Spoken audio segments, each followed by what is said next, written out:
आज तक रेडियो सुनता है सारा जहां। इस दुनिया में शायद ही कोई ऐसा होगा जिसने अपनी पूरी लाइफ में सिरदर्द महसूस ना किया हो। आपको भी सिरदर्द होता होगा जो एक कड़क कप चाय पीने से या फिर कोई दवा लेने से ठीक हो जाता होगा। लेकिन ऐसा होता तभी है जब आपको नॉर्मल हेडेक हो, जो नींद ना पूरी होने, तनाव लेने, दांतों में दर्द होने या फिर आंखें कमज़ोर होने की वजह से होता है। लेकिन क्या हो जब आपके सिर में इतना तेज़ दर्द हो जिसे बर्दाश्त कर पाना मुश्किल हो, और कई बार तो ऐसा हो कि ये कई कई दिन होता है। इसी बार बार होने वाले सिर दर्द को, जो ज़्यादातर आधे सिर में होता है, माइग्रेन के नाम से जानते हैं। आधी शीशी का दर्द भी कहते हैं इसे देसी भाषा में। जो इस दर्द से गुजरे हैं वो ठीक से समझ पा रहे होंगे कि कितना मुश्किल होता है वो टाइम जब ये दर्द अपने पीक पर होता है। ये सबसे ज़्यादा इग्नोर की जाने वाली मेडिकल कंडीशंस में से भी एक है। क्यों? क्योंकि आमतौर पर इसका कोई पुख्ता इलाज है नहीं और हम ये मान लेते हैं, इंडियन मेंटालिटी है कि सिर दर्द है, ठीक हो जाएगा। आमतौर पर होने वाले सिर दर्द और माइग्रेन में लोग फ़र्क नहीं समझ पाते क्योंकि अवेयरनेस इसे लेकर ना के बराबर है। कई लोग को तो पता ही नहीं होता बहुत दिनों तक कि उन्हें जो सर दर्द हो रहा है वो माइग्रेन है या फिर आने वाले दिनों में माइग्रेन में बदलने वाला है। समय रहते इन दोनों के फर्क को समझना जरूरी है ताकि इनसे जल्द ही आप राहत पा सकें और इसके गंभीर खतरों से बच सकें। तो आज के हेलो डॉक्टर में माइग्रेन की पूरी ABCD समझेंगे, लक्षण से लेकर इलाज तक सब कुछ। हेलो, नमस्कार। आज तक रेडियो पर आप सुन रहे हैं हेलो डॉक्टर। मैं हूं Khushboo. Hello doctor. Hello doctor Aaj Tak radio की एक खास सीरीज है जिसमें हम आपकी सेहत से जुड़े टॉपिक्स पर काम की जानकारी आप तक पहुंचाते हैं स्पेशलिस्ट डॉक्टरों से बात करके। यानी अलग अलग बीमारियों पर मशहूर डॉक्टरों का ज्ञान, उनकी सलाह घर बैठे आप तक पहुंचती है हर मंगलवार सुबह आज तक रेडियो पर।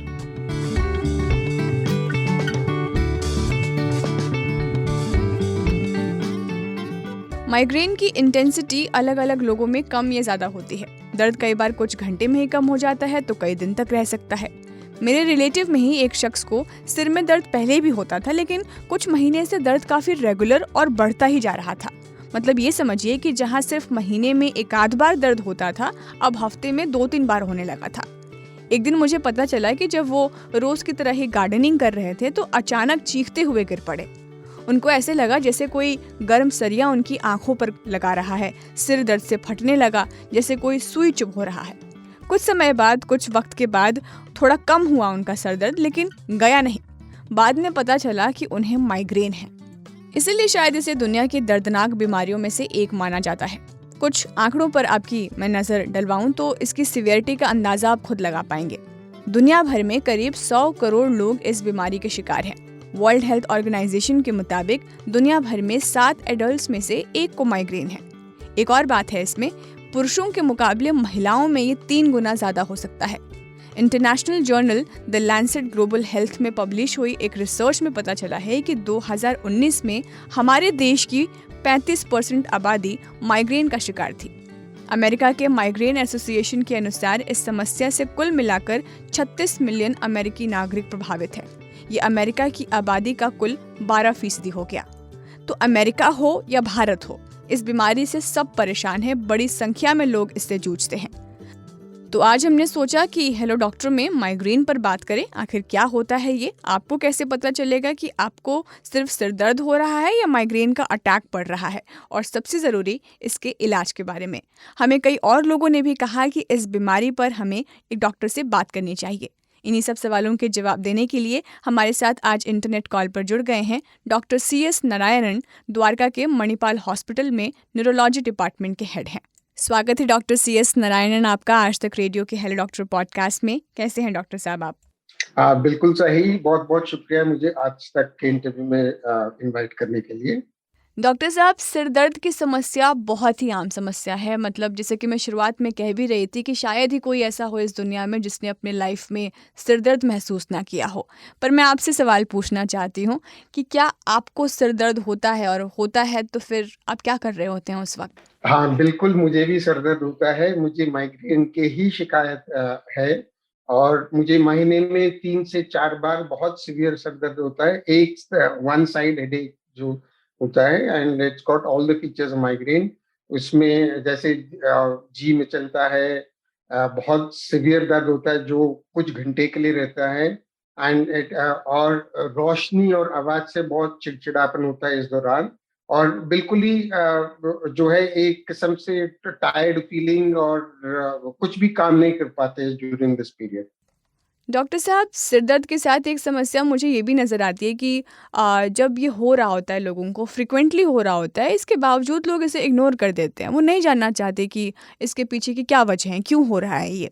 तो जब आपको ये सिर दर्द स्टार्ट होना शुरू हुआ तो आपने ज़रूर इसके पीछे की वजहें जानने की कोशिश की होगी।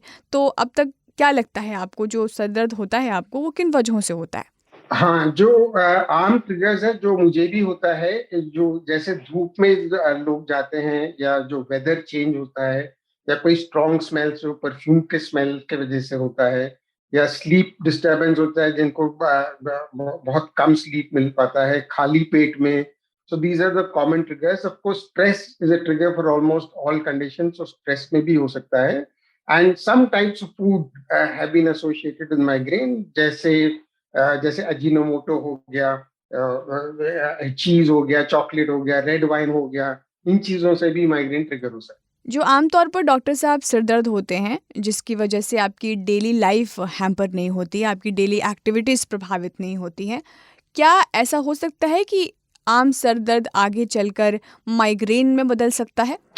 नहीं, एक्चुअली जो माइग्रेन है एक जेनेटिक डिसऑर्डर होता है जिसके वेरी वेरी टिपिकल कैरेक्टरिस्टिक्स होते हैं या लक्षण होते हैं। जैसे मैंने बताया, जैसे मेरे खुद का सर दर्द जो होता है नॉर्मली एक तरफ के से ही शुरू होता है, और कुछ घंटे के लिए रहता है। इट्स नॉट लाइक 5-10 मिनट के लिए रहता है, कुछ कभी कभी 3-4 घंटे के लिए, कभी कभी पूरे दिन, कभी कभी 2 दिन रह सकता है।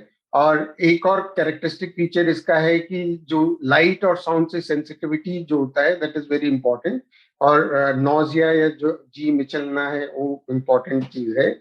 एंड जब दर्द होता है उसके साथ हम चलेंगे तो बिल्कुल जारिंग सेंसेशन या जो सर में होता है that is also very typical. So ये सब लक्षण जो है एक्चुअली क्लासिफाइड किया हुआ है इंटरनेशनल हेडेक सोसाइटी करके एक ऑर्गेनाइजेशन से, और ये सब लक्षण पूरे होने पर माइग्रेन के डायग्नोसिस बनता है। डॉक्टर नारायणन, मैं थोड़ा सा डिटेल में जानना चाहूँगी कि जो माइग्रेन के पेशेंट्स हैं उनके सिर के किस हिस्से में सबसे ज़्यादा दर्द होता है। ये सवाल इसलिए डॉक्टर, क्योंकि ताकि हम ये डिफ्रेंशिएट कर पाएँ, ये फ़र्क समझ पाएँ कि ये जो सर दर्द हो रहा है वो आमतौर पर होने वाला सिर दर्द है और ये माइग्रेन की तरफ इशारा कर रही है। हाँ, माइग्रेन का सर दर्द जैसे मैंने पहले ही दोहराया, ये एक तरफ होता है। इट कुड बी बाएं तरफ भी हो सकता है, दाहिने तरफ भी होता है। हर वक्त एक ही साइड में नहीं होता है, but can shift from side to side. और ये जरूरी नहीं है कि हर वक्त एक ही साइड में होता है। कुछ कुछ लोगों को एक तरफ से शुरू होकर पूरे सर में भी फैल सकता है, या कुछ लोगों को सर के पीछे हिस्से भी शुरू हो सकता है। बट कभी ना कभी ये हेडेक का एक तरफ में ही होता है, that is a very important thing. बाकी नॉर्मली जो जैसे ब्रेन ट्यूमर का हेडेक है या कोई और सीरियस कंडीशन में हेडेक है, वो नॉर्मली सिर्फ एक तरफ में नहीं होता है। एक्सपर्ट्स ये कहते हैं कि माइग्रेन आपके हेल्थ कंडीशन के बारे में भी बताता है। इसके पीछे की क्या वजह है? मतलब माइग्रेन से जुड़ी वो कौन सी हेल्थ कंडीशन है जिसके बारे में हमें जानने की ज़रूरत है डॉक्टर साहब? वैसे कुछ स्पेसिफिक हेल्थ कंडीशन से जुड़ा हुआ नहीं है। ये माइग्रेन एक्चुअली जेनेटिक प्रॉब्लम है। एंड कुछ लोग जो प्रीडिस्पोजिंग फैक्टर्स को लेके शायद बताते होंगे कि जिनको लाइफस्टाइल प्रॉब्लम्स है, जैसे ओबेसिटी है या ब्लड प्रेशर है, और जो चलते फिरते नहीं है उनको ज्यादा होता है, but that is not very true. जो माइग्रेन की बीमारी बचपन से शुरू हो सकता है, जैसे 5-6 साल से उम्र से भी माइग्रेन शुरू हो जाता है, और it is very common school going children में, और जो वर्किंग विमेन पर्टिकुलरली। माइग्रेन जो है ऑलमोस्ट 3:1 रेशियो से महिलाओं में ज्यादा देखा जाता है। So it is not indicator कि और कोई बीमारी को इंडिकेट करता है, उससे मैं नहीं मानता हूँ कि it is a indicator of any other illness. Doctor Narayanan, आप बार बार इस बात पर जोर दे रहे हैं कि माइग्रेन एक जेनेटिक बीमारी है, तो क्या मैं ये मानकर चलूँ या हमें मान लेना चाहिए कि अगर मेरी फैमिली में किसी को माइग्रेन है तो आगे चलकर ये मुझे भी होने वाली है? और अगर ऐसा है तो फिर साथ में आपसे मैं प्रिवेंशन के भी बारे में पूछना चाहूँगी। जो माइग्रेन जेनेटिक है, इट इज नॉट दैट सब में जैसे मम्मी पापा से ही आता है, बट सपोज वन पेरेंट को माइग्रेन है, उसमें 50% चांस है कि आपको भी हो सकता है, और दोनों पेरेंट्स को माइग्रेन है तो ऑलमोस्ट 75% चांस है कि आपको हो सकता है। एंड प्रिवेंशन के तौर पे हम जब आपको माइग्रेन है तब के ही उसी दौर पे हम प्रिवेंशन या अक्यूट ट्रीटमेंट देते हैं। There is no way to prevent it from starting to happen. एक बार आपको माइग्रेन हो गया, उसको ट्रीटमेंट की तौर से हम प्रिवेंटिव ट्रीटमेंट भी देते हैं, अक्यूट ट्रीटमेंट भी देते हैं। डॉक्टर साहब, मान लीजिए कि मेरे घर में किसी को माइग्रेन की प्रॉब्लम है और अचानक से उसे माइग्रेन का अटैक आता है, मुझे नहीं पता कि इमीडिएट हेल्प क्या है।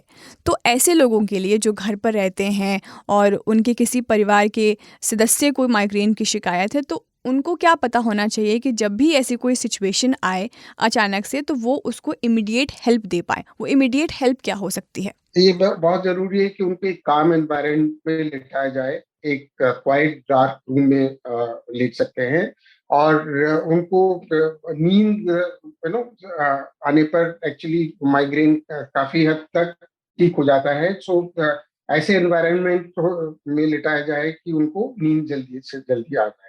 But more importantly acute migraine जब होता है, ट्रीटमेंट का बहुत जरूरत है, और ये भी बहुत इम्पोर्टेंट है कि वो जो ट्रीटमेंट जो माइग्रेन के लिए देते हैं तुरंत दिया जाए।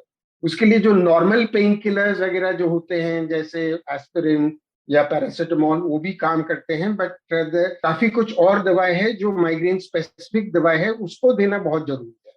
जैसे एक ट्रिप्टैंस करके वो कैटेगरी ऑफ मेडिसिन जो देने पर काफी हद तक माइग्रेन का जो अटैक है जल्दी से जल्दी अबॉर्ट भी हो जाता है, और ड्यूरेशन जो माइग्रेन का वो भी कम हो जाता है। ये सब इम्पोर्टेंट है कि जैसे ही दर्द शुरू डॉक्टर होता साहब, है मैं एक तब दो देना। ग्रुप ये आपके हम सामने रख रही नॉर्मल हूँ, ये उसके आदत होता हिसाब है से कि मैं आपसे सर ये दर्द या जानना किसी चाहूंगी को कि आप होता इन है तो दोनों हम ग्रुप को क्या अवॉइड सजेस्ट करते हैं, करना बोलते हैं चाहेंगे? कि अब सबसे की बार पहला हम ग्रुप दवाई वो अवॉइड जिन्हें करेंगे, महीने थोड़ा में लेट एक आध लेंगे। दो बार ऐसे नहीं माइग्रेन करना की चाहिए, शिकायत होती है, तुरंत दवाई उनके देना। सर में दैट इज वेरी तेज दर्द इंपॉर्टेंट। होता है। और दूसरा ग्रुप वो जिनको हफ्ते भर हफ्ते ये सर में बहुत तेज दर्द होता है। तो इन दोनों ग्रुप के लिए आप क्या सजेस्ट करेंगे? जब उनको इस तरह की शिकायत होती है तो उनको क्या करना चाहिए?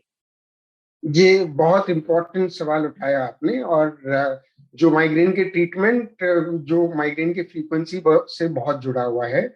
जिनको महीने में एक या दो बार दर्द होता है और जिनको क्वालिटी ऑफ लाइफ में बहुत ज्यादा इम्पैक्ट नहीं है, उनको अक्यूट ट्रीटमेंट से ही हम ट्रीटमेंट करते हैं। जैसे मैंने बताया है, फिर कुछ कुछ दवाएं अक्यूट ट्रीटमेंट के लिए है जो पेन किलर्स हैं, और ट्रिप्टैंस करके स्पेसिफिकली एक कैटेगरी ऑफ मेडिकेशन है। और कुछ कुछ दवाएं जो वॉमिटिंग के लिए आमतौर से जैसे डोम्पेरिडोन हम देते हैं, बट जिनको माइग्रेन है वो डोम्पेरिडोन माइग्रेन एंटी माइग्रेन के तौर पे हम देते हैं। सो जब जब दर्द होता है उनको ये दवाइयां तुरंत देना चाहिए जब हेडेक हो रहा है।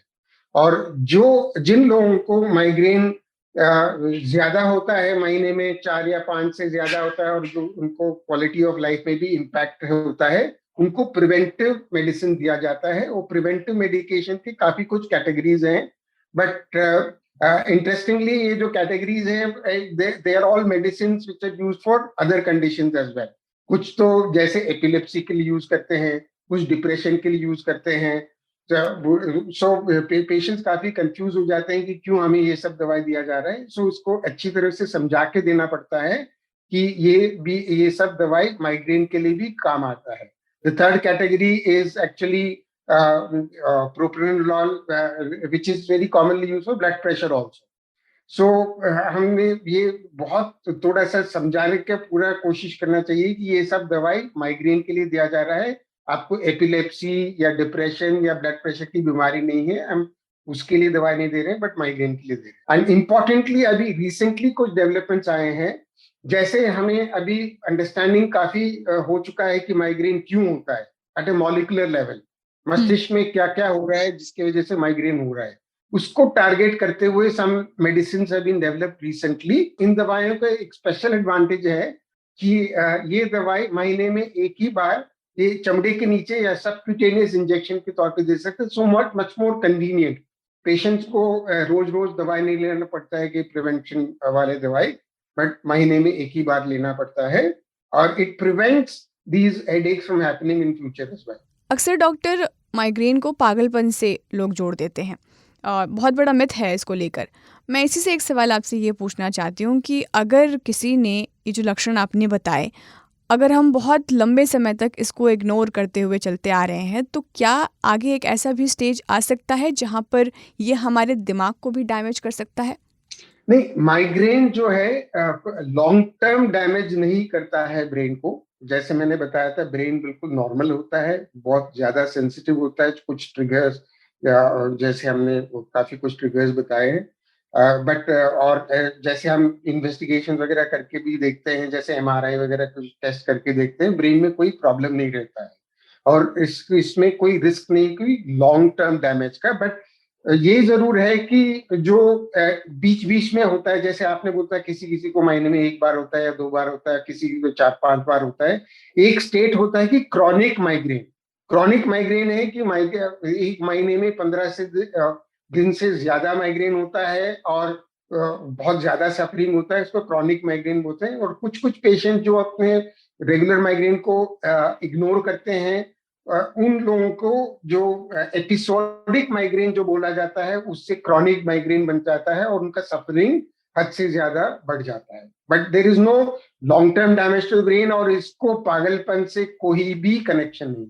जी डॉक्टर, माइग्रेन पेशेंट्स की दिनचर्या क्या होनी चाहिए, कैसी होनी चाहिए? जो वो डेली एक्टिविटीज़ करते हैं उसमें क्या शामिल होना चाहिए, क्या नहीं होना चाहिए, ताकि ये जो माइग्रेन के सिम्टम्स हैं इसको हम और गंभीर ना बनाएं, इसको और ट्रिगर ना करें? ये भी बहुत इम्पोर्टेंट है। जैसे मैंने बताया था, माइग्रेन के इलाज के लिए 2 किस्म के हमने पहले भी डिस्कस किया था, कि जो जिनको एक्यूट ट्रीटमेंट्स का भी होता है, जिनको कम एपिसोड्स होते हैं, और प्रिवेंटिव ट्रीटमेंट होता है जिनको ज्यादा एपिसोड होते हैं। बट सब लोगों के लिए जिसको माइग्रेन है, दे हैव टू पे अ लॉट ऑफ अटेंशन, जो उनको लाइफस्टाइल में ऊपर में हर पेशेंट मेरा जो भी है उनको ये बताता हूँ कि सुबह उठते वक्त 10 मिनट के लिए वो बिस्तर में लेटे लेटे कुछ मेडिटेशन करें और डीप ब्रीथिंग करें, और सोने के पहले 10 मिनट मेडिटेशन और डीप ब्रीथिंग करें, जो बहुत ज्यादा मुश्किल नहीं है। और फिजिकल एक्टिविटी भी बहुत इंपॉर्टेंट है, कम से कम 20 मिनट तेजी से, इतना तेजी से जो जिससे उनको सांस फूलता है, दैट इज इसको पावर वॉकिंग बोलते हैं। ये सब भी बहुत इंपॉर्टेंट है। नॉर्मल डाइटरी एडवाइस जो सबके लिए लागू है, जैसे चीनी, मिठाई, तली हुई चीज कम खाना, नमक कम खाना है, ये सब उनके लिए भी लागू है। इन एडिशन टू दैट, जो स्पेसिफिक जो खाने पीने के पदार्थ है जो माइग्रेन ट्रिगर्स होते हैं, उसको अवॉइड करना है। जो मैं रिपीट करूंगा, जो कॉमन चीज है वो अजीनोमोटो हो सकता है, रेड वाइन हो सकता है, चीज हो सकता है, अल्कोहल हो सकता है। इन चीजों को हमने अवॉइड करना है। डॉक्टर साहब, हमारे लिसनर आयुषी शर्मा का एक सवाल है, वो ये आपसे पूछना चाहती हैं कि उनको पीरियड्स के जस्ट बाद माइग्रेन्स की शिकायत होती है, तो क्या उन्हें मेंस्ट्रुअल साइकिल से ही इसे जोड़ना चाहिए या फिर ये कुछ और है? बिल्कुल सही होगा, और लिसनर बिल्कुल सही थे। और one of the triggers of migraine is the menstrual cycle, because menstrual cycle के दौरान बहुत ज्यादा ईस्ट्रोजन का, और या ईस्ट्रोजन एक किस्म का हार्मोन है, उसको फ्लक्चुएट लेवल के बॉडी में फ्लक्चुएट होता है। और इस जो मेंस्ट्रुअल माइग्रेन को हम कैटामीनियल माइग्रेन भी बोलते हैं, जो साइकिल के 2 दिन पहले और साइकिल शुरू होने के 2 दिन बाद तक हो सकता है, और किसी किसी को सिर्फ इस पीरियड में ही होता है, इसको मेंस्ट्रुअल माइग्रेन बोलते हैं। और दूसरे किस्म का माइग्रेन जो बोलते हैं मेंस्ट्रुअल रिलेटेड माइग्रेन, जो इस दौरान होता है मगर बाकी दिनों में भी होता है, उसको मेंस्ट्रुअल रिलेटेड माइग्रेन बोलते हैं। और इसके लिए स्पेसिफिकली हम प्रिवेंटिव ट्रीटमेंट देते हैं, जो मेंस्ट्रुअल साइकिल के 2 दिन पहले शुरू करते हैं और मेंस्ट्रुअल साइकिल शुरू होने के 2 दिन बाद तक हम देते हैं। डॉक्टर नारायणन, ये कहा जाता है कि पुरुषों के मुकाबले महिलाओं में माइग्रेन की समस्या सबसे ज़्यादा होती है, तो महिलाओं को लेकर मैं आपसे पूछना चाहूँगी, उनको क्या कुछ खास तरह के प्रिकॉशंस लेने चाहिए? हाँ, बिल्कुल सही बताया आपने कि migraine is much more common in women than men. Almost 3:1 ratio से विमेन में ज्यादा पाया जाता है, and particularly in the child bearing age group, इसलिए उनका सफरिंग भी बहुत ज्यादा होता है। और हमने अभी भी बात किया था मेंस्ट्रुअल माइग्रेन में, obviously during the menstrual, when the person is having menstrual cycles, ये उनको बहुत ज्यादा तकलीफ दे सकता है। और बट एक अच्छी बात है कि ये जो माइग्रेन प्रेगनेंसी के दौर पे ये देखा गया है कि काफी कम हो जाता है। ड्यूरिंग प्रेगनेंसी बिकम लेस, और मेनोपॉज के बाद में भी ये विमेन में माइग्रेन काफी हद तक कम हो जाता है। But before the menopause, because उस टाइम पे भी काफी हार्मोनल चेंजेस में होते हैं शरीर में, women can suffer a lot in the pre menopausal period. But after menopause जो इंसिडेंस माइग्रेन के हैं मेन एंड विमेन में तकरीबन बराबर ही होता है। और वैसे भी जैसे जैसे उम्र बढ़ता है 40-50 के बाद, इंसिडेंस ऑफ माइग्रेन दोनों सेक्स में ही कम होता है। एक आखिरी सवाल मेरा डॉक्टर नारायणन आपसे कि प्रिवेंशन के तौर पर हमें कौन से टेस्ट करवा लेने चाहिए, किन लोगों को करवाने चाहिए? उसमें ये लोग भी तो शामिल होते ही होंगे जिन्हें फ्रिक्वेंटली सिर दर्द की शिकायत रहती है, तो ताकि हमें एक सही स्टेज पर पता चल सके कि ये जो सिर दर्द हो रहा है सिर्फ एक आम दर्द है और ये जो सिर दर्द है वो अब आगे माइग्रेन की तरफ बढ़ सकती है। ये बहुत इम्पोर्टेंट सवाल पूछा आपने, बिकॉज हर हेडेक जो है माइग्रेन नहीं होता है, इसलिए it is very important to consult neurologist to make sure कि आपका माइग्रेन का डायग्नोसिस सही है कि नहीं। और कुछ रेड फ्लैग्स कहा जाता है या डेंजर साइंस कहा जाता है जिसको हमें बहुत सीरियसली लेना चाहिए, जैसे सर दर्द जो 50 साल के उम्र के ऊपर पहली बार आता है किसी को, that is a very important thing. और जिसको सर दर्द कभी महीने में 1-2 बार हो रहा है और सडनली ऑलमोस्ट एवरी डे हो रहा है, फ्रीक्वेंसी इंक्रीज हो रहा है, इन लोगों को भी जांच कर लेना चाहिए। और किसी को कभी सर दर्द हुआ ही नहीं लाइफ में और बहुत सीवियर हेडेक सडनली शुरू होता है किसी दिन पे, that also needs to be taken seriously. और जिन लोगों को और कोई मेडिकल प्रॉब्लम्स है, जैसे ब्लड प्रेशर है, डायबिटीज है या और मेडिकल कंडीशंस है, और उनको सर दर्द होता है, जैसे किडनी पेशेंट है, उन लोगों को सर दर्द होता है, we have to take it very seriously, because वो माइग्रेन नहीं और किसी और बीमारी का लक्षण हो सकता है। और डॉक्टर के पास जब जाते हैं और डॉक्टर कुछ न्यूरोलॉजिकल एग्जामिनेशन करके कुछ साइंस और सिम्टम्स पाते हैं, then we have to be very clear that it could be the symptom or sign of some other medical problem. Because मैंने पहले ही बताया था कि माइग्रेन में ब्रेन बिल्कुल नॉर्मल होता है, क्लिनिकल एग्जामिनेशन भी नॉर्मल होता है, और जो रूटीन जांच हम करते हैं जैसे MRI हो गया या EEG हो गया, ये सब जो है टेस्ट नॉर्मल होते हैं। इसलिए कोई डायग्नोसिस के लिए हम कोई टेस्ट करके हम बोल नहीं पाएंगे कि ये माइग्रेन है कि नहीं। All the test are done to exclude other serious conditions. So इसके लिए बीच बीच में हम डॉक्टर को जाके दिखाना बहुत जरूरी है। Thank you so much doctor CS Narayanan, आपने हमसे इस पर डिटेल में बातचीत की। Thank you so much doctor. Thank you so much, thank you very much. तो ये थे डॉक्टर नारायणन। न्यूयॉर्क सिटी के मॉन्टफियोर सिरदर्द सेंटर के MD डॉक्टर रिचर्ड लिप्टन कहते हैं, माइग्रेन के बहुत सामान्य होने के पीछे वजह ये है कि कई चीज़ों की वजह से माइग्रेन हो सकता है और वो चीज़ें हर इंसान के लिए अलग अलग हो सकती हैं। इसीलिए जब भी इस तरह का सरदर्द हो, अपने आप से इलाज आप मत शुरू करें, पहले कंफर्म हो और उसके लिए ज़रूरी है डॉक्टर का कंसल्टेशन। तो इन बातों का ध्यान रखिए और अगली बार जब भी ऐसा सिरदर्द उठे तो थोड़ा सतर्क हो जाइए। तो आज के हेलो डॉक्टर में इतना ही। विंक म्यूजिक, एप्पल पॉडकास्ट, गाना.com और Jio7 पर भी हेलो डॉक्टर के एपिसोड आप सुन सकते हैं। और फिर भी अगर आप हमें नहीं ढूंढ पाए तो बस एक काम करना है, आपको गूगल पे बस लिख देना है hello doctor Aaj Tak radio. अब दीजिए इजाजत मुझे, नमस्कार। मेरे पास ना काम बहुत है और आंखें मेरी हमेशा ऑक्यूपाइड रहती हैं। ऑफिस में स्क्रीन देखो, ड्राइव करते हुए सड़क देखो, फिर घर आकर खाना बनाओ, पर कान मेरे फ्री रहते हैं। इन कान से भी मैं बहुत काम करती हूँ, मास्क टिकाती हूँ, चश्मा लगाती हूँ और सुनती हूँ आज तक रेडियो, क्योंकि पॉडकास्ट की बात ही अलग है। आप भी सुनकर देखो आज तक रेडियो, सुनता है सारा जहां।